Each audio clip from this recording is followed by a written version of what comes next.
አንዳንድ መጽሐፍ ቅዱስ ውስጥ ስንገባ እኛ ብቻችን ልናደርግ የማንችለው ግን እግዚአብሔር በጸጋው አማካኝነት በእያንዳንዳችን ሊሰራ የፈለገውን ነገር ሲያደርግ እንመለከታለን።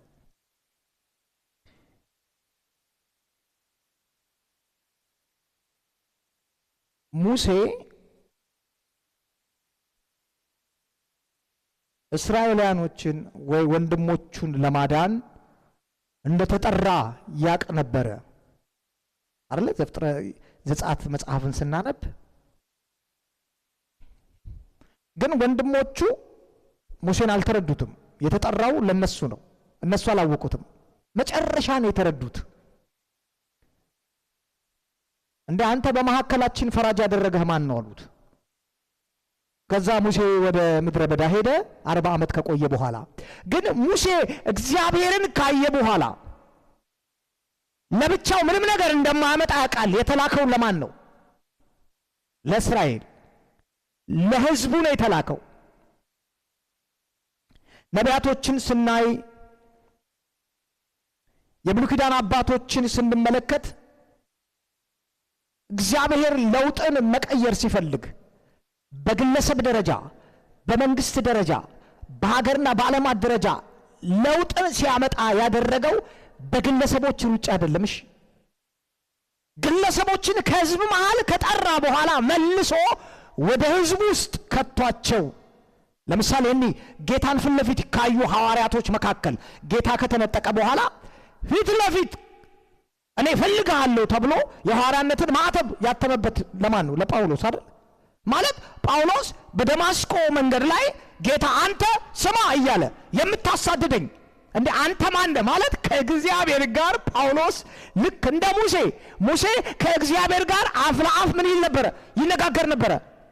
እንደው መጽሐፍ ቅዱስ ሲናገር በምድር ላይ እንደ ሙሴ ያለ ትሁት ምን ማለት እንደሆነ ታውቃላችሁ? በምኑ ነው ግን ትሁት ነው ሲባል ያን የሚያክል በእሳት መካከል እግዚአብሔር ተናግሮት 40 ቀንና 40 ሌሊት ተራራ ላይ ወጥቶ የእግዚአብሔርን ክብር ለብስ ማሎ ዳባ ዝም ብላችሁ አስቡ። ያን ክብር አይቶ ከእግዚአብሔር ጋር አፍ ለአፍ አውርቶ ተጫውቶ እግዚአብሔር ብዙ ነገር ለዘመናት የሚሆነውን የብሉይ ኪዳንን ትእዛዝ ሰጥቶት የቤተ መቅደስን ስርዓት ጭኖበት ሙሴ ከዛ ተራራ ሲወርድ ራሱን ባዶ አድርጎ ነው የወረደው። ማሎ ካሪያኮስ አሁን ቢሆንስ በጌታ በኢየሱስ ስም ትንሿ መገለጠ እንዴ ማለት ያን የሚያክል ክብር ውስጥ ገብቶ ሂዳ ነው። እሺ፣ እግዚአብሔር የላኩ ወደ ማን ነው? ወደ ህዝቡ ነው። ውረድ እኔ አልፈልግም ምናምን እኔ የሚያክል ክብር አይቼ እኔ ከአንተ ጋር አያገባኝም ነው አላለም። እሺ፣ ራሱን ዝቅ አድርጎ ወደ ህዝቡ መካከል ምን አለ? ወረደ። ማለት ለካ እግዚአብሔር ትልቅ ለውጥን የሚሰራው አገርን የሚቀይረው በምን ውስጥ ነው ማለት ነው? በህብረት ውስጥ ነው። ልክ በዚህ ሁኔታ ነው ሙሴን ስናይ ያን የሚያክል ክብር አይቶ ያን የሚያክል ክብር ተሸክሞ ከህዝቡ መካከልሽ አመፀኞች አሉ፣ የሚያግረመርሙ አሉ፣ እንደውም ትተውት ሁሉ ጣዖት የሚያመልኩ አሉ። እነሱ መካከል ያን እግዚአብሔር አይቶ በእሳት መካከል በተራራ ላይ አፍ ለአፍ እንደ ሙሴ ያለ ከኔ ጋር አፍ ለአፍ ያወራ ማንም የለም ብሏል እግዚአብሔር እኮ። አፍ ለአፍ ያወራው እንደው ፊቱ ሁሉ የተቀየረ ዝም ብሎ እኮ አይደለም ማለት ሲወጣ የሙሴን ፊት ሰዎች ማየት አይችሉም። ከምሮ የተነሳ ከማብራቱ የተነሳ ከግሎሩ የተነሳ ይሄ ሰው ነው። እሺ፣ ዝቅ ብሎ በህዝቡ መካከል አገልጋይ ሊሆን መጣ። ያመጹበት ግን እግዚአብሔር ለህዝቡ አፖይንትድ አድርጎታል። አዲስ ኪዳን ላይ ስንመጣም እንደዚሁ ሐዋርያው ጳውሎስ አይቶታል፣ ድምፅ ሰምቷል። ብርሃን አፍ ለአፍ ነው ያወራው። ማን አንተ እየተባባለ የምታሳድደኝ ሲል እና ምን ነው የምትፈልገው? አላቀህም በል እንግዲህ ልክ ነው። ያን ክብር ካየ በኋላ አይ በቃ እኔ እግዚአብሔር ብሎኛል፣ አፍ ለአፍ ነው ያወራኝ ጌታ፣ የሐዋርያነት ማዕተብ ተቀብያለሁ፣ አያገባችሁም አላላቸውም። እሺ፣ ስለ ህብረት የጻፈልን እሱ ነው። እንደው እግዚአብሔርን አይቶ ጌታ ኢየሱስን ተመልክቶ እሳት አይቶ ክብር አይቶ ወደ ህብረት የሚጨምረው አንድ ሰው ያስፈልግ ነበር። ባርናባስ አገኘ። ናስቲ ተብሎ ወደ ምን መግባት አለባለ? የተጠራው ለምንድን ነው? ለውጥ የምታመጣው የት ውስጥ ነው አለው። ለብቻ ምንም አታመጣም። አፖስትል ብትሆን ግሎሪ ላይ ቢመጣ ምንም አታመጣም። አያችሁ የሚሰራ ማለት ትልቅ ነው። ይችላል እኮ ይችላል፣ ዘርበሉ ብሎ እናንተ የራሳችሁ ጉዳይ ነው ምንም አታመጣምና እና ጳውሎስ የቱጋ ለውጥ እንዳለ የቱጋ መቀየር እንዳለ ኔሽን የቱጋ እንደሚቀየር ሰዎች የቱጋ ምን የቱጋ ለውጥ እንደምናመጣ የጻፈልን እሱ ነው። አጥብቆ ስለ ፌሎሺፕ አጥብቆ ስለ ህብረት ይዘው ተመጥቶ ከነበሩት ቀደምት ሐዋርያት ጋር ተቀላቅሎ ትእዛዝ እየተቀበለ ወንጌል ይሰራ ጀመር። አንደኛ ቆሮንቶስ ምዕራፍ 1 ቁጥር 9 ላይ ሲጽፍልን ወደ ልጁ ወደ ኢየሱስ ክርስቶስ ህብረት የጠራችሁ እግዚአብሔር ምን ያለ ነው? የታመነ ነው። እና የመጀመሪያው የሚያደርገው ምንድነው ከተባለ ይሄን ፌሎሺፕ ይሄንን ህብረት ልክ ውስጣችን መፈለግ ሲጀምር ለዚህ ነገር መጠማት ስንጀምር የመጀመሪያ ከኛ ማንነት እንወጣለን። እሺ የኛ ማንነት ይወሰዳል። እሺ በቃ ይወሰዳል፣ ይወጣል። እና እግዚአብሔር ፈልገው የኔን ማንነት ያወጣውና ባዶ እንደሆንኩኝ አውቄ መቀላቀል ጀምራለሁ። ምክንያቱም ብቻዬን ምንም ነገር ላመጣ አልችልም። ለዛ እኮ ነው ስትራክቸር አድርጎ አስቀምጣለን። አይን ጆሮ ሊሆን አይችልም፣ እግር አፍንጫ ሊሆን አይችልም። እያንዳንዱን የብልት ክፍሎች ገጣጠመልንና በሉ እንግዲህ እንደዚህ ናችሁ። እዚህ ውስጥ ነው እኔ ምንም ማመጣው ለውጥ ማመጣው፣ እዚህ ውስጥ ነው ምቀይረው፣ እዚህ ውስጥ ነው ነገሮችን ምን ብለው የማድሰው። ስለዚህ ከዚህ አንግል ነው የምናየው የምልጃን ጸሎት ከዚህ አንግል የምናየው። ለምንድን ነው መጸለይ የሚያስፈልገን? አሁን አስቡት፣ እግዚአብሔር ለምልጃ ነው እየፈለገን ያለው። ለምልጃ ማለት ስለኛ ሳይሆን ከኛ ውጪ ለሆነ ለፈረሰ ቅጥር የኛን ግን አሁን እንመለሳለን። ለምንድን ነው የሚያስፈልገው? ራሱ መጀመሪያ ለምንድን ነው መጸለይ የሚያስፈልገው? የመጀመሪያው ጌታ እንደዚህ ያለ። እስቲ ሁላችንም ማቴዎስ 24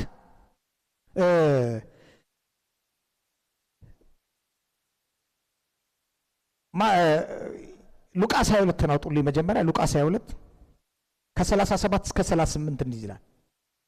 ይሄ ጌታ ኢየሱስ ክርስቶስ በአዲሱ እዚህ በመደበኛው ትርጉም ላንበበው። ሉቃስ 22 ላይ ከ30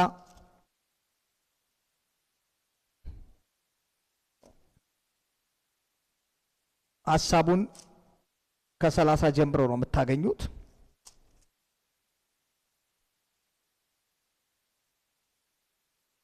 ከ39 ጀምሮ እንደዚህ ይላል። ኢየሱስ ይላል እንደ ልማዱ ወጥቶ ወደ ደብረ ዘይት ተራራ ሄደ። ደቀ መዛሙርቱን ተከተሉት። እንደ ልማዱ ነው፣ የለመደው ነገር አለ፣ ልምድ ሆኖበታል እሱ ጋር። ከዛም በደረሰ ጊዜ ወደ ፈተና እንዳትገቡ ጸልዩ አላቸው። ከእነርሱም የድንጋይ ወራ ያክል ርቆ ተንበርክኮ ጸለየ፣ እንዲህም አለ፣ አባቶ ፍቃድ ከሆነ ይህች ጽዋ ከኔ ውሰድ፣ ነገር ግን እኔ ፍቃድ ሳይሆን ያንተ ፍቃድ ይፈጸም። መልአክም በሰማይ ተገልጦለት ምን አሉት? አበረታታው።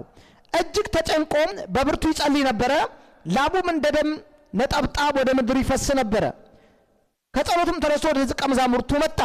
እነርሱም ከሐዘን የተነሳ ተኝተው አገኛቸው። ለምን ትተኛላችሁ? ወደ ፈተና እንዳትገቡ ተነስታችሁ ጸልዩ። ሁለቴ ነው ያላቸው። ወደ ምን እንዳትገቡ? ወደ ፈተና እንዳትገቡ። የመጀመሪያው ለምንድን ነው? ኢንዲቪጁዋል እንደ ግል በጣም ስሙኝ እንጂ ለምንድን ነው የምንጸልይው? ወደ ፈተና እንዳንገባ። በጣም ይኸውላችሁ ጊዜው 1 ዓመት 6 ወር 7 ወር 8 ወር እያለ አሁን ከፊት ለፊታችን የሚመጡት እያንዳንዱ ጊዜ ፈታኝ የሆኑ ጊዜያቶች ናቸው። መጽሐፉ ነው የሚለን። ሐዋርያው ጳውሎስ ለጢሞቴዎስ እንዲህ አለ፣ በመጨረሻው ዘመን የሚያስጨንቅ ጊዜ እወቅ። ማለት የሚያስጨንቅ ነገር ነው የሚመጣው። የሆነ ልቅድል ያለ አይደለም፣ ፕሬሸር ያለበት እሱ ይዞህ እንዳይጠፋ እሱ እንዳይመታችሁ ወደ ፈተና እንዳትገቡ ትጉና ምን በሉ ጸልዩ። የመጀመሪያ እኔ የምጸልየው ወደ ፈተና እንዳልገባ። ፈተናው ልዩ ልዩ ሊሆን ይችላል። እምነቴን የሚያስጥል ፈተና ሊመጣ ይችላል። አቋሜን የሚያስጥል ፈተና ሊመጣ ይችላል። ትምህርቴን የሚያስጥል ፈተና ሊመጣ ይችላል። የሚያስክድ ፈተና ሊመጣ ይችላል። ምን አለስ ጌታ ነው ያለው? እንዳትገቡ። አሃ ለካ መግባት አለ። ኦኬ ከጎደልኩስ? መጸለይ ከተውኩስ? መጸለይ ካቆምኩስ? በጣም ሲምፕል ነው። እሺ ጌታ እኮ ነው ያለው። ሰዎች መጸለይ ካቆም ወደ ምድር የሚገቡት የሚመጣው ፈተና ይዟቸው ይሄዳል። ምንድነው የሚያደርገው? ጸሎት ጌታ ፊት ጊዜ መቆየታችን ምንድነው የሚያደርገው? መንፈሳችን በእግዚአብሔር ኃይል እየተሞላን መንፈሳችን መጠበቅ ይጀምራል። ምን ማለት ነው? ውጫዊውን ፕሬሸር የትኛውንም ከውጭ የምንሰማቸው የጦርነት ድምጽ ቢሆን፣ የበሽታ ድምጽ ቢሆን፣ የስደት ድምጽ ቢሆን፣ የችግር ድምጽ ቢሆኑ እኛን ላይዙን፣ እኛን ኮንትሮል ላያደርጉን፣ ከተቀመጥንበት መጽሐፉ ከሚለን እውነት ላያወርዱን ውስጣችን መንፈሳችን ስለሚጀምር የመንፈስ ስቴት ያ ግዛት ጽናታችን የተደላደለ ነው ቢሆኑ ማንም እንዳይወድቅ የሚለን እኮ በእግር እንዲህ የሚሄደውን ሰው አይደለም። ኢን ዘ ስፒሪት ነው። ከላይ ሰው ከወደቀ ወደቀ ነው። በእግር እየሄደ ወድቋል ሰውየው። ጌታ ኢየሱስ ክርስቶስ አየነቆ ሙታን ናችሁ ሲል ሰዎቹ እየሄዱ አይደል እንዴ? እየሄዱ እኮ ነው። በእግር የሚያወራው ስለ መንፈስ ዓለማቸው ነው። ሞተዋል። በእግር እየሄዱ ነው፣ እየበሉ እየጠጡ ነው። እኛ በዚያ ነው የምናየው። እላይ ሞተዋል። በጨለማ ነው ያሉት። መውደቅ የሚጀምረው ከላይ ነው። ከላይ ነው መውደቅ የሚጀምረው። መንፈሳችን ያን ግዛት ከለቀቀ ወደቀን ማለት ነው። በቀጥታ ወደ ፈተና ነው የምንገባው። ስለዚህ የሆነ እንጌጅም እናደርገዋለን። የምንከላከለው ነገር አለ ማለት ነው። የምንገነባው ነገር አለ ማለት ነው። ሁል ጊዜ ፕሬስ እያደረገ ለምን የሚመጣው ነገር ሁሉ እኛን ከዚህ እውነት የሚገፈትር ሊሆን ይችላል። እየባሰ ሊመጣ ይችላል። ነገሩ እየጨመረ ሊሄድ ይችላል። የመጀመሪያ ወደ ፈተና እንዳንገባ ነው የምንጸልየው እና ሲሪየስ ነው ማለት ነው። አሃ እኛ ካልቆምን፣ እኛ በዚህ እውነት ካልጸናን፣ እኛ እዚህ እውነት ውስጥ ከሌለን አይደለም ለሌላ ሰው ልንማልድ፣ ለምድሪቱ ልንጸልይ፣ ለሌሎች ሰዎች ልንጸልይ ይቅርና ይኸውላችሁ እንዴ መጀመሪያኛ በእግራችን መቆም አለብን። ከዛ እኮ ነው ስለ ምድሪቱ የምናስበው፣ ስለ ሰዎች የምናስበው። ስለዚህ ጸሎት ህይወታችን ይሁን። የአማኝ የጸሎት ህይወታችን ደከመ ማለት ከምን የተነሳ መሰላችሁ? የሚሆነው መጸለይ ስናቆም ራሳችን እናውቀዋለን። እሺ ስንበረከክ እየደከመን ሲመጣ የስጋን ድካም አይደለም ብለው በጣም የሚገርማችሁ ስፒሪታችን በጣም የጋለ ከሆነ ሰዎች ድክም ብሎን የስጋ ድካም ደክሞን ስንበረከክ መንፈሳችን ለደከመው ስጋችን ኃይልን ሰጥቶት ሌላ ክልል ውስጥ እንገባለን። እሱ አይደለም የሚጀምረው።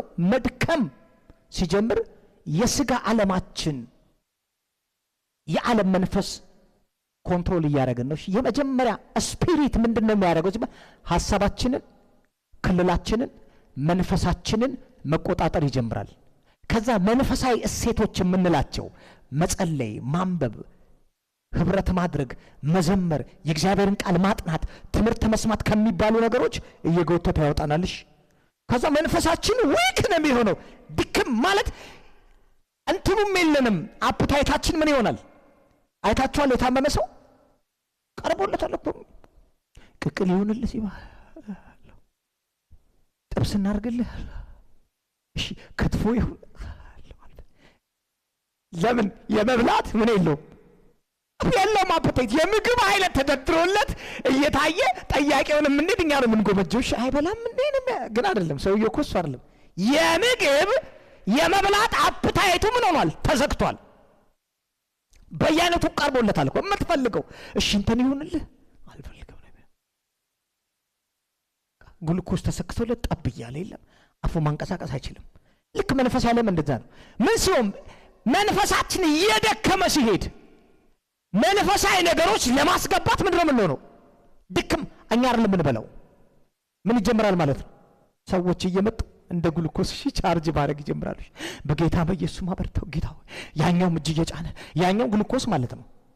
በዛ ከተነቃቃ በኋላ እሱን ይዘን ከቀጠልን በኋላ ከተነሳን አለበለዚያ እየደከምን የሚነግረን መጽሐፍ እኮ መንፈሳዊ ዓለም ሪል እኮ ነው። ሪል አሁን የምንሰማቸው እነዚህ ሰዎች በጦርነቱ በምናምኑ ጠፉ ሄዱ የተባሉ ሰዎች ሄዱ እኮ የሆነ ክልል ገቡ። ልክ እዛ ሲገቡ ነው የሚያውቁት እንዴ የሚሉት ሲገቡ ሌላ ክልል ነው። አፈንጂውን የማይወጣል ወርዋሪው ሄዷል እኮ እዛ ይገናኛሉ።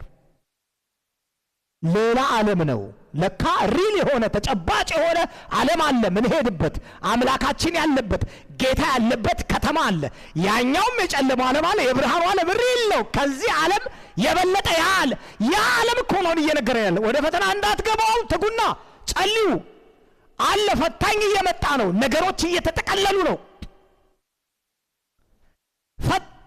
ፈጣን በሆነ ሁኔታ ከምንጠብቀው በላይ እንኳን አይገርምም። ከዚህ በፊት ሰምተናል አይደል? ከዚህ በፊት ፌስቡክ ያደርጋል የተባለው ከተወሰነ ጊዜ በኋላ ሜሴጅ ለሰው ስትልኩ ሰውየው ካልፈቀደ ያን መልእክት ብትልክለት ሕግ ሁሉ ሊጠይቅ ይችላል። ወጥቷል ይሄ ነገር። አሁን ቀስ እያሉ አሁን የዛሬ 3 ወር ተጀመረ አይደል? ምን ነበር የጀመሩት? ላይቭ ስትሪም ስናስተላልፍ ከአንድ ወር በኋላ ቪዲዮ አይቆይም፣ ዲሌት ይሆናልሽ። ዛሬ ላይቭ አይደለንም። አሁን ምን አረጉት? አሁን ዘጉት፣ በክፍያ ሆነ። አያቸው። አሁን ሲስተሞች ምን እያሉ ነው? እየተጠቀለሉ ወደሚፈልጉት አቅጣጫ እየወሰዱ ነው። ዓለማችን ከምንለው በላይ በፍጥነት ነገሮች ምን እየሆኑ ነው? ዛሬ ያየነው ነገ እየተቀየረ ነው። እዚህ ጋር አለ ስንል ሌላ ነገር እየመጣ ነው። አሁን አፍሪካ ውስጥ ምንም ነገር እኮ አልገባም የምንላቸው ሀገሮች ላይ በፍጥነት ነገሮች አካል እየያዙ ነው። ሁሉም ነገር ተያይዘዋል። መጨረሻው እየቀረበ ስለሆነ ስለዚህ የአንድ ሰው ታሪክን እናያለን። አሁን ባለንበት ሀገር ለኛም ለህይወታችንም። ምክንያቱም አንደኛ ተሰሎንቄ ምዕራፍ 5 2 እና 3 ቁጥር 2 እና 3 እንዲህ ይላል፣ ምክንያቱም ሌባ በሌሊት እንደሚመጣ የጌታም ቀን እንዲሁ እንደሚመጣ እናንተ ራሳችሁ በሚገባ ታውቃላችሁ። ሰዎች ሰላምና ደህንነት ነው ሲሉ ምጥ እርጉዝ ሴት እንደሚይዛት እንዲሁ ጥፋት በድንገት ይመጣባቸዋል፣ ከቶም አያመልጡም። እነሱ በድንገት ነው። አረ ሁሉ ነገር ሰላም ነው በሚባልበት ሰዓት ላይ በድንገት ነገሮች ምን ይላሉ? ሀፕን ያደርጋሉ፣ ይቀየራሉ። ስለዚህ በዚህ ጊዜ ላይ እግዚአብሔር ከኛ አልፎ ስለ ብዙዎች እንድንጸልይ፣ ስለ ብዙዎች እንድንማልድ፣ እንድንጮህ፣ ስለ ምድሪቱ፣ ስለ ነገስታት፣ ስለ ቤተሰቦቻችን አንዳችን ለአንዳችን እጅግ በጣም እንድንጸልይ አሁን ከምናደርገው የበለጠ አሁን ጌታ ስለረዳን ጌታ ረድቶን ስንት ቀን ነው? 12 ቀን አይደል? የጾምና ጸሎት ባገኘነው አጋጣሚ ሁሉ እየጨመርን መሄድ አለብን። ነህምያ መጽሐፍ ላይ እንሄድና ከነህምያ ታሪክ የተወሰኑ እውነቶችን በጸሎት ዙሪያ እናያለን። ነህምያ ምዕራፍ 1 ከእዝራ ቀጥሎ ነው የምታገኙት።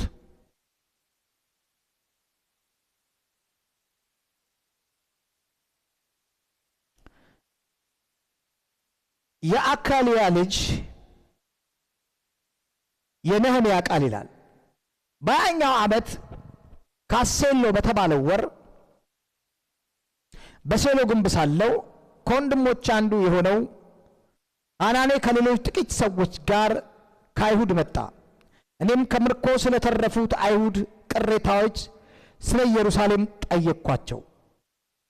እነ ነህምያ በምርኮ በነበሩበት ሰዓት እነርሱም አለ በሕይወት ተርፈው ከምርኮ ወደ አገራቸው የተመለሱትን ሰዎች በታላቅ መከራ ውርደት ላይ ይገኛሉ። የኢየሩሳሌም ቅጥር ፈራርሷል፣ በሮቿን በእሳት ተቃጥለዋል አሉኝ። ይህን ነገር ከሰማሁበት ጊዜ ወይም ይህን ነገር በሰማው ጊዜ ተቀምጬ ምን አልኩኝ? አለቀስኩኝ።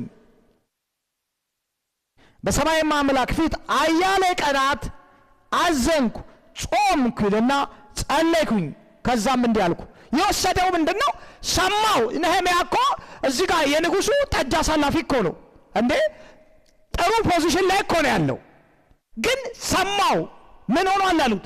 ቅጥሩ ፈርሷል፣ ህዝቡም በችግር ላይ ነው ያለው ሲባል ሰማውኝ። ይሄንን ስሰማ አዘንኩኝ ማለት አሁን እውነተኛ የሆነ መንፈሳዊ ረሃብ፣ የለውጥ ረሃብ፣ ነገርን መቀየር አለብኝ የሚል ሐዘን ጳውሎስ ሲናገር እንደ እግዚአብሔር የሆነ ሐዘን ለንስሐ ያበቃል የሚለው ይህንን ነው።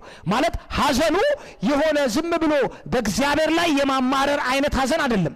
ለውጥን የመፈለግ ሐዘን። ተቆጨ፣ ይሄ ነገር መሆን የለበትም በሚል አዘንኩኝ አለ። ከዛስ አለቀስኩ አለ ተቀምጬ። በሰማይ አምላክ ፊት አያሌ ቀናት አዘንኩኝ። ከዛስ ጾምኩ። መጾም ብቻ አይደለም፣ ምን አልኩኝ? ጸለይኩኝ። እኔም እንዲህ አልኩ ይላል፣ ለሚወዱና ትእዛዛትን ለሚያከብሩ የፍቅርን ቃል ኪዳን የምትጠብቅ ታላቅና የተፈራ አምላክ የሰማይ አምላክ እግዚአብሔር ሆይ ባሪያ ስለ አገልጋዮች ስለ እስራኤል ሕዝብ ቀንና ሌሊት በፊት የሚጸልየውን ጸሎት ለመስማት ጆሮህ ይንቃ፣ ዓይንህም ይከፈት። አንድ ቀን ነው ምልጃው አይደለም። ከላይ ምንድነው የሚልን? አያሌ ቀናት። አያችሁ፣ ብዙ አይነት የጸሎት አካሄዳል። ለምሳሌ ዛሬ ጸልየን የምናበቀው አለ፣ ዛሬ ብቻ። ከዛ 2 ቀን ብቻ ጸልየን ከዛ በኋላ አያስፈልግም። የእምነት ጸሎት የምንለው ለአንድ ሰዎች ተሰብስበን ተስማምታችሁ በስሜ የምትጸልዩ ታሰራችሁ ይታሰራል፣ የፈታችሁ ይፈታል። ስለ አንድ ጉዳይ ሐሳብ ያመጣል። በመሐከላችን አንድ ሰው እንዲከዋለ ነገሬ ላይ ወይ በዚህ በስራ ጉዳይ በሆነ ኤኒዌይ እጅ ላይ ተያይዘን ወይ አንድ ላይ ሆነን በአንድ መንፈስ ስለዛ ጉዳይ ምን እንላለን? እንጸልያለን፣ እናስራለን። ከዛስ በቃ የአንድ ጊዜ ካልሆነ ደግሞ 2 ቀን ልንጸልይ እንችላለን በአንድ ጉዳይ። ይሄ ግን የፈረሰ ቅጥር አለ። ስለዚህ አንዴ 2 ነካ የሚደረግ አይደለም። ምን የሚጠይቅ ነው? ጊዜ የሚጠይቅ ነው። ምልጃ የሚጠይቅ ነው። ብዙ ማስተካከልን የሚጠይቅ። ስለዚህ ጊዜ ይፈጃል ማለት ነው። ኡጋንዳ ውስጥ ታውቁታላችሁ፣ ካያንጃ የሚባል እግዚአብሔር ሰው አለ እና ገርሞኝ የ6 ዓመት የጸሎት ፕሮግራም አለው።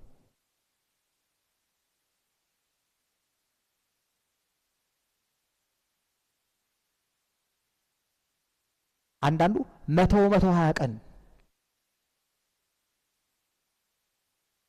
ለ3 ለ4 ዓመት ፕሮግራም ያወጣሉ። ማለት ምንድነው ግን እነዚህ ሰዎች ለችን በእውነት ኔሽን አስተካክሏል? አዎ። አሁን ላይቭ ይሄን 5 ቀን ፓስተር ቤኒን እዛ ነው ያለው። ናይጄሪያ እንትን ኡጋንዳ ማለት አስቧት፣ በብዙ ነገር የተመታች ሀገር ነበረች። አገሪቷን ነው የገለበጠው ይሄ እግዚአብሔር ሰው። ከተማን ማለት ሀገርን ማለት ዝም ብሎ አይደለም የሚወስዱት እርምጃ፣ ዝም ብሎ የመጣ አይደለም። ሀገርን ቀየሩ ስንል ገለበጡ ስንል በጣም እርግጠኛው ነው። አሁን ሁላችንም የምንጠብቀው ምንድን ነው? እዚህ ሲባል የሆነ ስለሚመስለን ነው፣ ግን ውሸት ነው። በጣም እርግጠኛው ነው። የሆነ ለየት ያለ እጅ አሰሙም አይመጣም። ለየት ያለ እጅ እሱ አይደለም ማለት ምን ማለት ለየት ያለ እጅ? የሆነ ነገር ካልመጣ ከየት ይምጣ? አንተ ውስጥ እኮ ነው ያለው፣ እኔ ውስጥ እኮ ነው ያለው ማለት ምኑ ጋር ነው የሚመጣው? እግዚአብሔር የሆነ ነገር ቢጥል ምን ይጣል? ቁጭ ብለን ምን ይጣል? ምንም እንደዛ አይደለም እንዴ። እያየን እኮ ነው። ቅጥሩን መስራት ፈለገ የሰውዬ፣ ሐዘን አለበት። እያየ ነው። ከተማ እየተበላሸ ነው፣ በርኩሰት እየጠፋ ነው ሰው። አሃ እንደ እያየናቸው ወንዶች ወደ ሴት እየተቀየሩ ነው እዚሁ ከተማ። ከዚህ በላይ ርኩሰት ጥግ የለም አለ እና ምንም አገባንም ስራችንን ምናምን ጾም ሲባል ወይ ትንሽ አለ እንዴ ምናምን ትንሽ ነካ ነካ ጸሎቱን አስባለ ነካ ጨረስ ከዛ እግዚአብሔር እኮ ሪቫይል ኖ እንደዛ አይደለም ከነዚህ እግዚአብሔር ሰዎች የምንማረው አያለ ቀደም አሉ ያስቀደሙት ነገር አለ ይኸውላችሁ መንፈስ ዓለም ላይ ወይ ለሱ ነው ወይ ለኛ ነው የምንኖረው ከዛ ውጪ መሃል ላይ የምናረጋቸው የተደበላለቁ ነገሮች ውጤት በህይወታችን ላይ ያመጡም ለእግዚአብሔርም ጥሩ መስዋዕት አይደለም የተደባለቀ ነገር አታምጡ አይደለም ይላል ወይ ከሱ ጋር አይደለንም ወይ ከኛም ጋር አይደለንም ድብልቅልቅ ያለ የለም ወይ አንደኛውን እንደው ለኛ በቃ ጥፍት ያለ ወይ ደግሞ አንደኛው እንደዛ ማርለንም ድብልቅልቅ ያለ እሱ አይደለም አሁን ከዚህ እግዚአብሔር ሰው ምን ማረው አየ ነገሩ ተበላሽቷል ተመለከተ አለ በቃ ይሄ ነገር መቀየር አለበት አያለ ቀንም ጾምኩኝ አለቀስኩ ከዛ ጉዳዩን በእግዚአብሔር ፊት ማሳወቅ ጀመረ ከዛ እንዲህ ይለዋል እኔንና የአባቴን ቤት ጨምሮ እኛ እስራኤላውያን አንተን በበደል የሰራነውን ኃጢአት እናዘዛለሁ በአንተም ላይ እጅግ ክፉ ሥራ ሰርተናል ለባሪያ ለሙሴ የሰጠውን ትእዛዝ ሥርዓትን ሕግ አልጠበቅንም ለባሪያ ለሙሴ እንዲህ ስትል የሰጠውን ቃል ምን በል አስብ ታማኞች ካልሆናችሁ በአሕዛብ መካከል እበትናችኋለሁ ወደ እኔ ብትመለሱ ትእዛዜን ደግሞ ብትፈጽሙ የተሰደዱትን ወገኖቻችሁን እስከ ምድር ዳርቻ ድረስ እንኳን ቢበተኑም ከዚያ ሰበስባችኋለሁ በስሜም ማደሪያ ወደ መረጥኩት ስፍራ አመጣችኋለሁ እነዚህን በታላቅ ኃይልና በብርቱ እጅ የተቤዠውን ባሪያዎችን ሕዝብህ ናቸው እግዚአብሔር ሆይ የባሪያህን ጸሎት ምን በል ስምህ በመፍራት ደስ የሚሰኝበትን የባሪያዎችህን ጸሎት ጆሮ ታድምጥ በዚህም ሰው ፊት ሞገስ አድርግለት ዛሬ ለባሪያ መከናወኑን ስጠው በዚያን ጊዜ እኔ የንጉሱ ጠጅ አሳላፊ ነበርኩኝ በንጉስ አርጤክስስ ዘመነ መንግስት በ20ኛው ዓመት ኒሳን በተባለው በሚጠራው ወር የወይን ጠጅ በመጣለት ጊዜ የወይን ጠጁን አንስቼ ለንጉስ ሰጠሁት ቀድሞ በፊቴ አዝኜ አላውቅም ነበር ስለዚህ ንጉስ ሳትታመም ፊት ለምን እንዲህ አዘነ መቼም ይህ የልብ አዘን እንጂ ሌላ አይደለም አለኝ እኔም በጣም ፈርቼ ነበር ለንጉሱም ንጉስ ለዘላለም አባቶቼ የተቀበሩበት ከተማ ስትፈርስ በሮቿን በሳት ሲቃጠሉ ለምን ፊት ያይዘን አልኩት ንጉሱም ታዲያ ምን ትፈልጋለህ አለኝ ከዚያም ወደ ሰማይ አምላክ ጸለይኩኝ ለንጉሱም ንጉስ ደስ የሚያሰኘው ቢሆንና ባሪያ በፊት ሞገስ ቢያገኝ እንደገና እንድሰራት አባቶቼ ወደ ተቀበሩበት ወደ ይሁዳ ከተማ እንድሄድ ይፍቀድልኝ አልኩት ከዚያም ንጉስ አጠግቡ ከተቀመጠችው ንግስት ጋር በመሆን ጉዞ ምን ያህል ቀን ይፈጃል መቼስ ትመለሳለህ ሲል ጠየቀኝ ንጉስ እኔን ለመስደድ ደስ አለው ከዛ ጊዜ ጀምሮ ወሰነ ደግሞ እንዲህ አልኩ ንጉስ ደስ የሚሰኝብኝ ቢሆን ይሁዳ እስክደርስ ድረስ በደና እንዲያሳልፈኝ ከኤፍራጥስ ማዶ ላሉት አገረ ገዢ ደብዳቤ ይሰጠኝ እንዲህም ለንጉስ ደን ጠባቂ ለአሰፍ በቤተ መቅደስ አጠገብ ላለው ግንብ በሮች ለከተማይቱ ቅጥርና እኔም ለምገባባት ቤት ሰረገላ የሚሆን እንጨት እንዲሰጠን ደብዳቤ ጻፍ መልካሚቷ የአምላኬ እጅ በኔ ላይ ነበረችና ንጉስ ፈቀደልኝ ስለዚህ በኤፍራጥስ ማዶ ወደሚገኘው አገረ ገዢ ሄጄ የንጉስም ደብዳቤዎች ሰጠዋቸው ንጉሱም የጦር አዛዦቹም ፈረሰኞቹም አብረውኝ እንዲሄዱ አደረገ ይላል ማለት የአምላኬ እጅ በማን ላይ ነበረች አለ ማለት አሁን በዛን ዘመን የእግዚአብሔር መንፈስ በላያቸው ላይ ይረብ ነበር በውስጣቸው አይኖርም አሁን ግን እቺ የአምላክ እጅ የምትባለው ማናት የእግዚአብሔር መንፈስ ነው በማን ውስጥ ነው ያለው በእኛ ውስጥ ነው ያለው ነህምያ የፈረሰውን ቅጥር ሰርቶ ለመጨረስ የፈጀበት ስንት ቀን ነው ታስታውሳላችሁ ስንት ቀን እንደፈጀበት 52 ቀን የፈጀበት በ52 ቀን ውስጥ ነው ምኑ ነው የጨረሰው የፈረሰውን ቅጥር በማከል የሚከለክሉ ከልካዮች አልመጡም መጥተዋል እነ ጦቢያ እነ ሰንበሌጥ ሲጀምር ማሾፍ ጀመሩ። አይጨርሰውም እያሉ ቀበሮ እንኳን በሄደበት ቅጥሩ ምን ይላል ይፈርሳል እያሉ መቀለድ ጀመሩበት። ምንድነው ነው የፈለኩት? የወሰደውን እርምጃ ይው። እሺ 52 ቀን ማለት ስንት ወር ነው? ወር ከምናምን አይደል? ወር አሁን 30 ከሆነ ወር 60 ቀን ነው አይደል?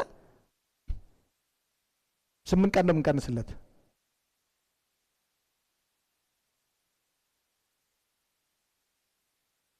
ወደ 52 ቀን ማለት ነው። 52 ቀን ማለት ወር ከምናምን አያችሁ። እነዚህ ሁሉ ቀናት ሲሰራው ዝም ብሎ አይደለም የሚገባው። የጀመረው በጸሎት ነው። እያነበብነው እንሄዳለን። የጀመረው በጸሎት ነው። እግዚአብሔር ሞገስ ሰጠው። ንጉሱም ደግሞ ሊያደርግ የሚገባውን ነገር ሁሉ እንዲሆንለት የሚገባውን ነገር ሁሉ ጽፎ ሰጠው። ስናይ በሄደበት ቦታ ሁሉ ለነህምያ መከናወን እየሆነለት መጣ። ከዛ ቁጥር ምዕራፍ 3 ላይ እንሄዳለን።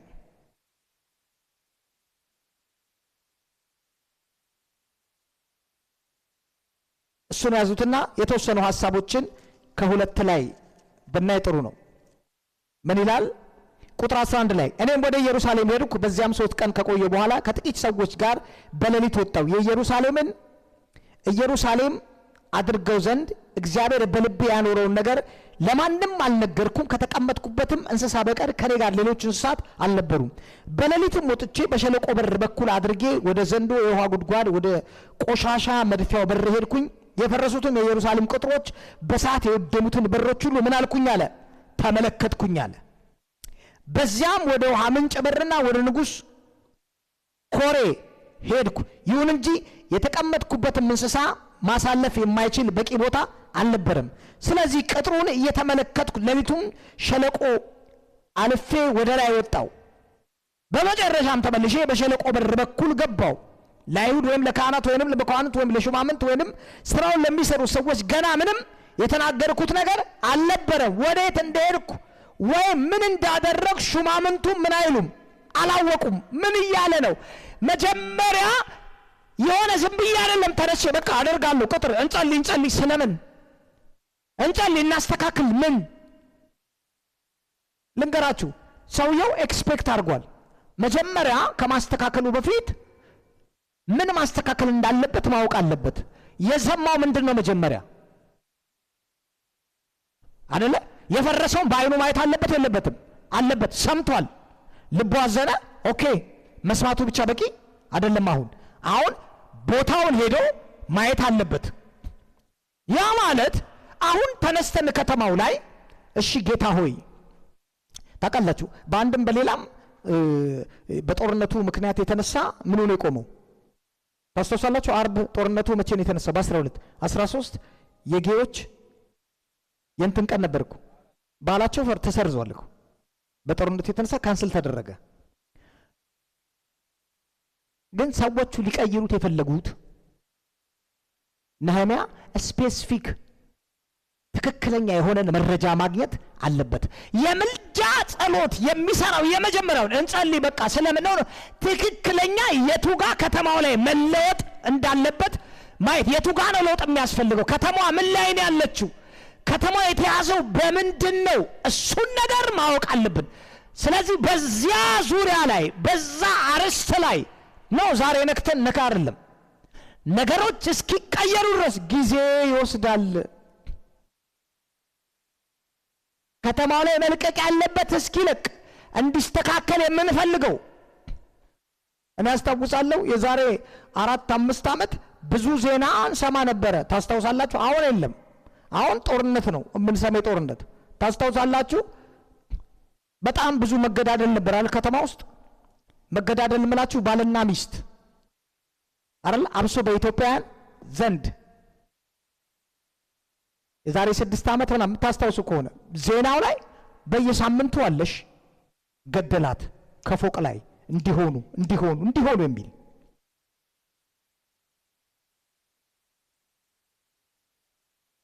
በዚያ ዙሪያ ላይ ብቻ ጠይቋት ማሜ ለረጅም ጊዜ እንጸልይ ነበርሽ ኢትዮጵያን ዜጎችን ይዘን ማለት መለወጥ የምንችለው የምንሰማው ነገር በእውነት የሚያሳዝነን ከሆነ ወይ አሆነኮ ሆኑ ገደለችው የሚለው የሚያሳዝነን ከሆነ በእውነት የሚሰማን ከሆነ የነሱ ነገር ያችን አርስት ወስደን በትክክለኛ ነገሩ ለውጥ እስኪመጣ ድረስ መጸለይ አለብን። ነህምያ ያደረገው እንደዛ ነው። ምልጃ ጊዜ ይጠይቃል። የምልጃ ጸሎት አንድ ቀን ነክት አድርገን የምንተው አይደለም። ነገሩ አካል እስኪዝ ድረስ በቃ የተበላሸው ይሄ ነው። አይ በትዳር በኩል የተበላሸው ከተባለ እየተገዳደሉ ያሉት ባልና ሚስቶች ናቸው። በዛ ዙሪያ ላይ አጥብቀን አሁን የጦርነት ድምጽ እየሰማን ነው። እንደዚህ እየሆነ ነው ሲመ ያ ነገር አካል እስኪዝ ድረስ አጥብቀን ነህምያ 52 ቀን የፈጀበት በማከለ ላይ ተነሷሉ። ምን ይላል? ቀጥሩን በመንሰራበት ሰዓት አለ አንዳንዶቹ መሳሪያ ይዘው የሚገነቡ አሉ ቀጥሩን። ሌሎቹ ግን ጠላት ስላለ ምንም ያደርጉ ጠላትን የሚዋጉ በአንድ እጃቸው መሳሪያ ይዘዋል፣ በአንድ እጃቸው ደግሞ ቀጥሩን ይሰሩ ነበር። ያ ማለት ጠላት እንዳለባቸው ስለሚያውቁ ምክንያቱም ቀጥሩ እንዲሰራ ስለማይፈልግ ምን ማለት እንደሆነ ልንገራችሁ። ልክ ከተማ ወደሆነ አቅጣጫ መሄድ ስትፈልግ እየውላችሁ አጋንንት ወይ ጨለማው ዓለም አሳይመንት ይሰጠናልሽ ላታውቁ ይችላል። አሁን በጣም ልክ ከየት እንደሆነ ምናምን የማይታወቅ ከምንም ነገር ቢዚ ያደርገናልሽ የሆነ አሳይመንት ይሰጠናልሽ። ከዛ በራሳችን ጉዳይ እንጀምራለን። የሆነ ነገር አለ እዚህ ጋር ምን መታው። እናንተ ሰዎች በጣም ስማርት እንደሆኑ ወቁሽ። አጋንንት ስማርት ነው። እንትነት ይሄ ምንም ማያውቅም ነው ማን ያለው? አጋንንት ስማርት ናቸው። እንዴት ዲሲቭ እንዴት ማታለል እንዴት ማሳት የብዙ ዓመት ኤክስፒሪየንስ ነው ያላቸው። እንዴት የሆነች ቦታ ጋር ነገራችንን ከሆነ ነገር እንዴት ማውጣት እንዳለብን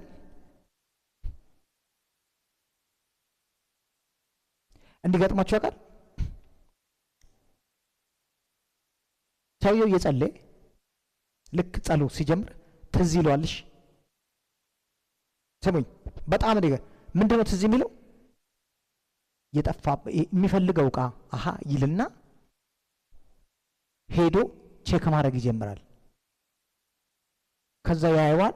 ኦኬ ወይ ይፈልጓል። ከጸሎት ያስወር ከዛ ትክክለኛ ደግሞ የተወሰነ ደቂቃ አሁንም ጸሎት ሲጀምር የሆነ አሁን አይመስልም አይደል? ማን እንደሚጫወትበት አይመስልም። ትክክለኛ የሚፈልገው ነገር አለና ሲንበረከክ ትዝ አለው። የመሰለው ትዝ ነው። መንፈስ ቅዱስ አስታውሶት ምናምን አይደለም። አሁን ምንድነው ወደ ሰውየው እየመጣ ያለው? ዲስትራክሽን እኮ ነው። ተንበርክኮ ልክ ሊጸልይ ሲል የሆነ ነገር ትዝ ይለዋል።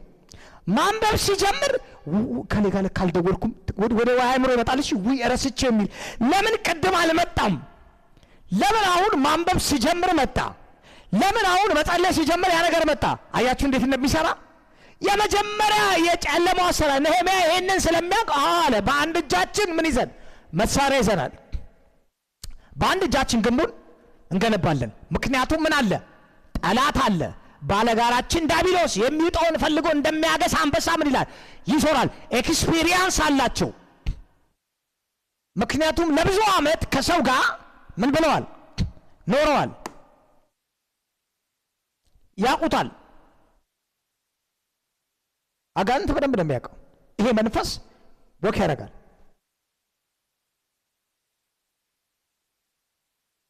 ስለዚህ የሆነ ነገር ሲመጣ ያን እንዳናስተካክል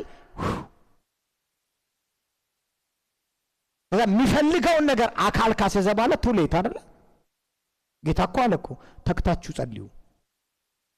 ትዝ ይላችኋል እንዴ? አንድ ሰዓት እንኳን ከኔ ጋር መትጋት አቃታቸው አላቸው። ከዛ አሁንም ተመልሶ መጣ። አሁንም ሲመጣ ምን ብለዋል? ተኝተዋል። እሺ በቃ ተኙ ብለው ተወኝ እስቲ ጌታ ሆይ። አሁንም ሲመጣ ስትል አሁንም የሉም ዝርር ብላ ቢነሱስ ከዛ በኋላ ነቁ ሲሉ አሁን ምን ሆኗል?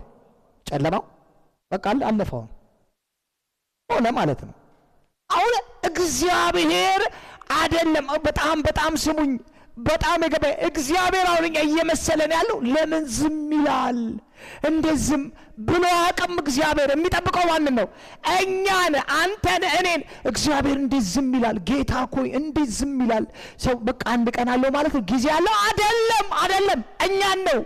እኛ ነው የምንነሳው፣ እኛ ነው የምናስተካክለው፣ እኛ ነው የምንነቅለው፣ እኛ ነው የምንተክለው። ይሄ እግዚአብሔር ሰው አየ ነው አለ። ተነሱበት የሚያሾፉ፣ እነሱንም አልፎ ነው ሄደው። አሽፈውበታል። አዎ ቅጥሩን አስተጋግሏል። በተለያየ ነገር አይደል? አስተጋግሏል እኮ ቅጥሩን እንዳይሰራ አስተጋግሏል። ሐሰተኞች ተልከዋል። ስለዚህ በሆነ ነገር ህይወታችን ላይ ልክ እግዚአብሔርን ፍቃድ ከእግዚአብሔር ጋር ቆመን እንዲስተካከል የሚገባውን ነገር ለማስተካከል በምንተጋበት ሰዓት ሌላ አሳይመንት ይመጣልሽ፣ ሌላ በርደን ማለት ነው። ልብ በሉ። ሌላ ነገር ከተጫነን ሐሳባችን ይከፈላልሽ። የትኛውን? ይሄኛውን እናርገው ወይስ ይሄኛውን? ድክም ነው የሚለን፣ አይሆንም። ስለዚህ ለውጥ ማምጣት አንችልም። እግዚአብሔር የሚፈልገው ምክንያቱም ይሄ መጽሐፋችን ለትምህርታችን የተጻፈልን ከዚህ የምንወስደው ዕውቀት አለ። ነገርን ሲቀይሩ እንዴት ነው የቀየሩት? ትዝ ይላችኋል ሐዋርያት ሥራ ምዕራፍ 10 ላይ 12 ላይ ቸርች ትልቅ ሰውን እኮ ያጣችው ከጌታ ጋር ቁጭ ብሎ አፍ ለአፍ ሲነጋገር የነበረ ትልቅ መልእክት የሰጠው በጌታ የተሾመ ሐዋርያ እኮ ነው ያጣችው። ያዕቆብን መልእክት የጻፈልን የጌታ ወንድም ነው። ሐዋርያ ያዕቆብ አይደለም ያኛው የተገደለው። እሱን ቸርች ሉዝ አረገች። እሱ በጊዜ ሄደ፣ ቶሎ ሄደ። ግን ብዙ ስራ ነበረው። አዎ ቢቆይ ይሰራ ነበረ ብዙ ስራ። የሚቀጥለውንም ደግሞ ሊያሰናብተው ነው። ሄሮድስ ይዞታል። ማን ነው? ሁለተኛ ደግሞ ጴጥሮስም ሊወሰድ ነው። አይ ችግር የለውም ብለው ጌታ ከጌታ ጋር ነበረዋል። ጌታ ስለነሱ አቃል እባክህ ቢባል እሱም አውጥቶ ምን ይለዋል? ግን ምንድን ነው የሚለው? ዊዛውት ሲዝን ይላል። እሺ ቤተ ክርስቲያን አጥብቃ ምን ማለት ጀመረች? መጸለይ ጀመረች። ይተፋን አሁን የሆነ ነገር ገባቸው። ለካ ስልጣኑ እነሱ ጋር ነው። ለካ በመጮህ ውስጥ፣ ለካ በመማለድ ውስጥ፣ ለካ የማስለቀቅ ጸሎት አጥብቀው በመጸለይ ውስጥ እንደሚፈቱ አወቁ። በጸሎታቸው ኃይል ነው ምን የተፈታው። ይኸውላችሁ ልንገራችሁ፣ አንዳንድ ነገር ልትሰሙ ይችላላችሁ። የሚያወርድ ያለ ዕውቀት የሆነ ስለ ጸለይክ እኮ አይደለም፣ ስለ ጸለይ ኖ ስለ ጸለይክ ነው፣ ስለ ጸለይክ ነው ከተማ የምታስለቅቀው አለ እኮ ጌታ እኮ ነው ያለው። በመጸለይ አይደለም አይልም አለን እኮ። ትጉና ጸልዩ እያለ ሳታቋርጡ ጸልዩ እያለ ከዚህ ትጋት አትወረዱ እያለ ወደ ፈተና እንዳትገቡ ትጉና ጸልዩ እያለን በመጸለይ አይደለም። ከመጽሐፉ ጋር የሚጋጭ እውነት ከየት ነው የመጣው? አጋንንት ነው እንደዛ ነው ቢሉ መጸለይ እኮ አይደለም፣ ባነበበ እኮ አይደለም፣ በጾመ እኮ አይደለም ምናምን የሚልን ኖ የሆነ ነገር ምን ሊያረግ ፈልጎ ነው? ሊደፍን። ምክንያቱም እኛ ነው ያለ ነው። የፍጥረት ሁሉ ናፍቆት የእኛን መገለጥ ነው የሚጠባበቀው። የአንድ ሰውን በቃኝ ብሎ ለጌታ ወስኛለሁ፣ ጌታ ሆይ አንተ በሕይወቴ ብሎ ጊዜ የሚሰጠውን ሕይወቱን አሳልፎ የሚሰጠውን የዛን ሰው አንድ ሰው ነው የተነሳው እዚህ ጋር የአንድ ሰው ልብ በሉ። እነዚህ ሰዎች ያውቃሉ ነህምያ እንደተላከ ያውቃሉ እንዴ? ካህናቱ ያውቃሉ? ነህምያ የሚባል አለ ይመጣል ቅጥሩን ይሰራልናል ብለው ያስባሉ? ይለናል መጽሐፉ። አንብቡት በደምብ። ማንም አያውቅምሽ። ምክንያቱም እግዚአብሔር የሰጠኝ በእኔ ውስጥ ያለውን ሸክም እኔ ብቻ ነው። እኔ እንኳን የተቀመጥኩባት አህያ በቅሎ አታውቅም አለ። ያ ማለት ማለት ሰውየው በርደን ውስጥ ከገባ በኋላ ይሄ ነገር ምን መሆን አለበት? መቀየር አለበት በሚል ጥማትና ጽናት ነው የመጣው። ከዛ መጥቶ ነው ምን ሆነ የገለበጠላቸው፣ ሐሳቡን ያካፈላቸው። ግን ራእዩ ማጋ ነው ያለው። ይሄ ነገር መለወጥ አለበት የሚለው እውነት ውስጡ አለ፣ ተነክቷል በዚህ እውነት። እነሱም ተከተሉት አብረው። አዎ መሆን አለበት አሉ፣ አጋባባቸው። ልብ በሉ። ይዞት እሱን ቅድም ስጀምር ያነሳሁት ይሄንን ነው። ሙሴ ተጠርቷል፣ ጳውሎስም ተጠርቷል፣ ነህምያም ተጠርቷል ማለት ነው። ግን ያንም ያክል በርደን ይዘው ያንም ያክል የሰማይ አጀንዳ ተቀብለው ሲፈጽሙት ወይ ለመፈጸም ምን ያስፈልጋቸው ነበር? እስቲ ሰዎች በሉኝ። አው ካልሆነ ሙሴም የትም አይደርስም፣ ነህምያ ምንም አያመጣም። አብረው ይሄንን ለመፈጸም ምን ያስፈልጋሉ? ስለዚህ ነው በዚህ ቤተ ክርስቲያን ህብረት ውስጥ የምልጃ ጸሎት የሁላችን ምን አለበት? ድርሻ አለበት። ለውጥ ለማምጣት የሁላችን ምን አለበት? ድርሻ አለበት። ትላንት የጸሎት ጊዜ ነበርና እኔ እናንተ አይታችሁት ከሆነ አላቅም፣ ያው እኔ ትላንትና ነገሩኝ፣ ዶክመንተሪውን ገብቼ ለማየት ፈለግኩኝ። የኮሎምቢያ ሪቫይቫል ጓቲማላ እንዴት እንደተቀየረች እና አላቅም፣ ሰምታችኋል? እኔ እዛ ላይ ነው የእግዚአብሔርን ቃል ያካፈሉን ፓስተር ይዋሉኝ ይውቴን ነገር አሉ። ከተማዋ በድራግ የምትታወቅ ናት። ጓቲማላ ኮሎምቢያ ብዙ ሰው ነው የሚሞተው። በኮኬን ሄሮይን የታወቀች ከተማ ናት። እና እዛ ያለችው ቤተክርስቲያን ኃይለኛ አሳይመንት ሰጥቷት ዲመን እዚህ ቸርች የሆነ ስብከት ከተሰበከ ያኛው ቸርች ቆሞ ያኛው አገልጋይ የዛኛውን ትምህርት ነው የሚመታው እና ቢዛ አድርጓቸዋል። በዚህ ሴጣን እንትን እኮ አይደለም ውሸት ነው ብሎ ይሄኛው የዛን ትምህርት ሰምቶ ያበላሽበታል። ይሄኛው የዛን አሁን እንዳለው የለም እንትን ውስጥ አንዱ ነቢያት አንዱን የሚለው ምን አሰማሰበም። አሁን የለም አንዱ አንዱን ሲቃወም ነው። ምን ኢትዮጵያ ውስጥ እንደሆነው ትልቅ አሳይመንት ነው የሰጠን ማለት ነው። ህዝቡን ሰጥተው ሌላ አይደለም አንድ ወጥቶ የሆነ ነገር ሲያስተምር ያኛው እዛ መድረክ ላይ እዚህኛው ምን ይለዋል? ያፈርሰዋል። እና ከተማው ላይ ተጽዕኖ ማምጣት አልቻሉም እርስ በርስ። ከዛ እርግጠኛ ባልሆንም መልአክ ተገልጦ ይሁን ጌታ ፊት ለፊት አንዱን ሰው ያገኘውን ይዘውና መልእክት ይልከዋል ቸርቾቹ ወደ ዩኒቲ እንዲመጡ። የለም አሁን ከዚህኛው ጨዋታ እንዲያቆሙና ለህዝቡ መጸለይ እንዳለባቸው በአንድነት ውስጥ። ይሄ የተላከው ሰው ይመስለኛል ብላክ ዲለር የነበረ የድራግ ዲለር የነበረ ሰው ነው። ቸርቾቹን ሰበሰበ፣ ወደ አንድነት እንዲመጡ አደረጋቸው። ኮንፈረንስ ተካሄደ፣ ይቅርታ ተጠያይቀው ስለ ምድሪቱ መጸለይ ጀመሩ። እና አልቆይ የሚያሰው አውቋል እንደሚገድሉት ያ ሰው ይገደላል። የሚገርመው ቤተክርስቲያኒቷ ሚስቱ ራዩን ያዘች አሉ። ቤተክርስቲያኒቱ ስለ ከተማዋ አጥብቀው መጸለይ ጀመሩ። ከተማውን የያዘው መንግስት እንኳን አሉ እነዚህን የሐሽሽ ነጋዴዎች መያዝ አይችልም ነበር ከመፍራቱ የተነሳ። የመንግስት ስልጣን ሁሉ ተወስዶበት ነበር። የቤተ ክርስቲያን ኃይል ከተማዋ ላይ ከመግዛቱ የተነሳ መንግስት ሰዎችን መቆጣጠር ጀመረ። ስልጣኑን በአግባቡ መያዝ ጀመረ። መንፈሱ እየተመታ እስር ቤት፣ እኔ በጣም ነው የገረመኝ፣ እስር ቤቶች ባዶ ሆኑ። የሚታሰር ሰው ጠፋ ማለት ያ ሁሉ ድራጊስት። እኔ ማታ ነው ያየሁት፣ ግቡና ይወሺ በየመንገዱ ነበር ሰው የሚገደለው። ያ ሁሉ እግዚአብሔር ከተማዋን ፈወሳት። የከተማው አሁን የነበሩት ሰዎች በአይናቸው ሄደው አይተዋልሽ የነበረውን ፍሬ ካሮት አትክልቶቹን ሁሉ ጌታ ፈወሰ። ማለት ከተማውስ ፈጽሞ ማለት ነው ወንጀለኛ ጠፋ። እስር ቤቶች ባዶ ሆኑ። ከዛ የተነሳ ሪቫይቫል ነው ኤሽያን ያካልለዋል። ወደ ኤሽያ እየገባ ወንጌል ሙሉ ለሙሉ ከተማዋን በወንጌል ወረሷት። ግን ከምን የመጣ ነው? ከዩኒቲው ላይ ወደ ምልጃ ገቡ። አንድነታቸውን ይዘው ስለ ከተማ ምን ማለት ጀመሩ? መማለት ጀመሩ። የኡጋንዳንም ታሪክ እንደዚሁ ከዓለም ካርታ ነው ምናምን ትደምሰስ ተብሎ አይ ቲንክ ያቺ ከተማ በኤችአይቪ ተጎድታ ነበር እጅግ በጣም። ከተማ እንደዚህ የተቀየረችው በወንጌል ነው። ግልብጥብጡን አጥፍቶ የቀየሩት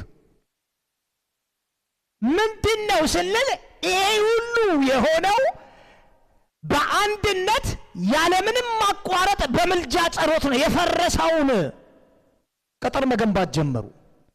ጊዜ ይጠይቃል፣ መሰጠት ይጠይቃል፣ ፍላጎት ይጠይቃል። ምክንያቱም ለውጥ በጣም እርግጠኛ ሆኑ የሆነ እንዲህ በቀላሉ ምናምን እንዳታስቡ። እሺ እንዲህ በቀላሉ እንዳታስቡ። ለምንድነው የማይለቀቀው ከተማው ላይ ነፍሳት? ለምን አይተፋው እንዴ? ይሄ ህዝብ እኮ አምላኩን የሚያውቅ ህዝብ እኮ ነው አይደል እንዴ? የተመረጠ ህዝብ እኮ ነው አይደል እንዴ? የተለየ እኮ አይደለም። ጠይቃችሁ አታውቁም? አይ የአይሁድ ህዝብ እኮ አይድንም እንዴ? ለምን? በጳውሎስ በእነ ጴጥሮስ ሰዓት ስንት ሺህ ሰው ነው ያመነው? 3000 አይደል የገቡት? አይሁዳውያን ናቸው እኮ ከሌላ አይደለም የመጡት። ቆመ መሰከረ፣ ስንት ሺህ መጣ? 3000 ሰው። አይሁዳውያን ናቸው የዳኑት። ታዲያ ምንድን ነው አሁን? የሆነ ነገር አለ ማለት ነው። ይሄ ማለት ምንድን ነው? እኛ መጨመር ያለብን ነገር አለ፣ ሌላ አይደለም። የሆነ ነገር አለ።